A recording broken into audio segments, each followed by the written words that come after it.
Hello everyone, this is We Are Tech channel, a place to learn Photoshop for free. Please don't forget to subscribe after the video so you can receive more free educational videos. In the next few videos we're gonna take this photo to the next level by utilizing adjustment layers, layer masks and a bit of content-aware magic. Thanks for watching. And please subscribe to our channel for more videos. So you just downloaded Photoshop, and you're looking to start editing some of the photos you've taken with your digital camera. So let's start editing your photo. In this video we're gonna take a look at opening up an image in Photoshop and making some adjustments to prepare it for upcoming edits. We are using for this course the Photoshop CS6. Pick up one of your own photos and follow along with me as I'm going to make some changes in this picture. So let's get editing. In your computer you have the ability to simply drag this file right on top of the Photoshop work area. Otherwise you can open your image using Open menu item under the File menu. Once an image or document has been dragged into Photoshop, the file will open in a tab across the top of your workspace. When it comes to working with photos, cropping and straighten your image, this is a great first step. This will not only allow you to remove unwanted areas of your photo, but it can also help correct crooked horizons or skylines. These tasks can be easily done using the crop tool, which can be found in your tools bar to the left. Once the crop tool has been selected, you should see the crop handles around the outside of your image. This will allow you to simply drag any of the handles inwards to chop off an area of your photo. You'll notice that when either side's pulled in, the area that's dark will be removed, while the area that's still clear will remain.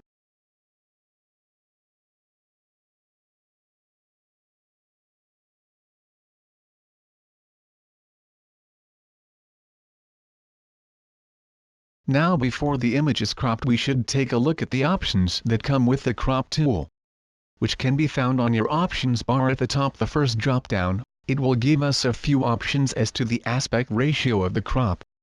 If you're looking for more control over your image, you can choose between ratio or with height resolution ratio.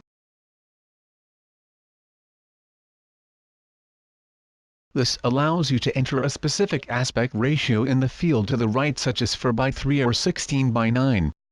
However, many of the more common aspect ratios are available back in the drop-down menu, and selecting any of these will resize the crop area to match that ratio. And as you resize, of course, if you like to crop your image but keep the same aspect ratio that was shot at, you can select the original ratio option.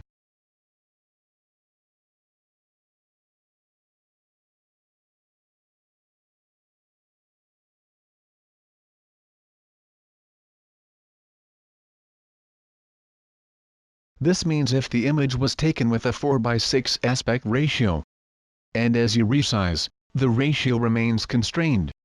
If you'd like to crop your image, but keep the same aspect ratio that it was shot at, you should select the original ratio option. This is very useful if you specifically shot your images at a certain aspect ratio, but you do want to stray away from it. The second option, with height resolution, allows you to enter the exact dimensions of your crop. As an example, if you want to end up with a 1280 by 720 pixel document, you can simply enter those values in the field to the right, and Photoshop will give you a constrained crop area, which you can then resize, and once the crop is applied, the image will end up at 1280 by 720 pixels. Of course, you're free to use any of the units that Photoshop supports, such as pixels, inches, centimeters or millimeters. But before we apply the crop, there are two more options you want to take note of. First is straighten.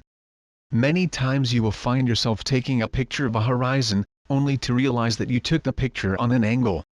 Instead of rotating the image and guessing if you corrected the mistake, you can now click on the straighten button right on the options bar and then draw a line across your horizon. Photoshop will simply use that line to correct the image and show you a preview of what the final image is going to look like.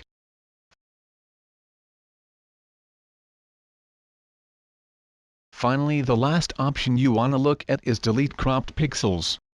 If you think you may want to bring back some of the cropped area in the future, you're going to want to turn this option off. If you keep it on once the crop is applied, those areas are going to be permanently removed, deleted. So be careful.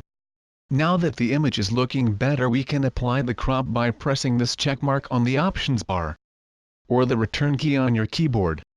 Because we downsized this picture to 1280 by 720, it may appear smaller on your workspace. If you find yourself in this situation, use the zoom tool, or press the letter Z on your keyboard. We'll show you a few display options up in your options bar. 100% will display the image at its exact dimensions, which in this case is 1280 by 720 pixels. Fit screen will force the image to extend to the edges, but not beyond your workspace even if it means zooming above or below 100%. Fill screen will extend the image to all edge of your workspace, which may hide portions of your image. Now these options can also be triggered with shortcut keys which can be seen under the View menu. Now, the last thing you want is to lose your photo, so let's go ahead and save it. Under the File menu you can choose Save, give a name and then select a location. Photoshop allows you to save a document in a variety of formats. By default you want to be saving it as PSD, which is the standard Photoshop document. This is your best choice if you're working with layers and want to make some more editing later. However, if you want to save your photo to share with your friends, you shall save it in JPG or PNG format.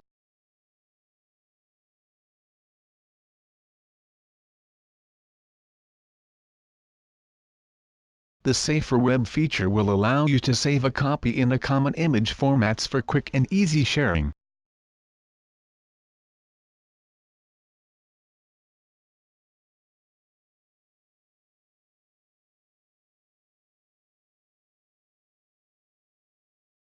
And that completes this video.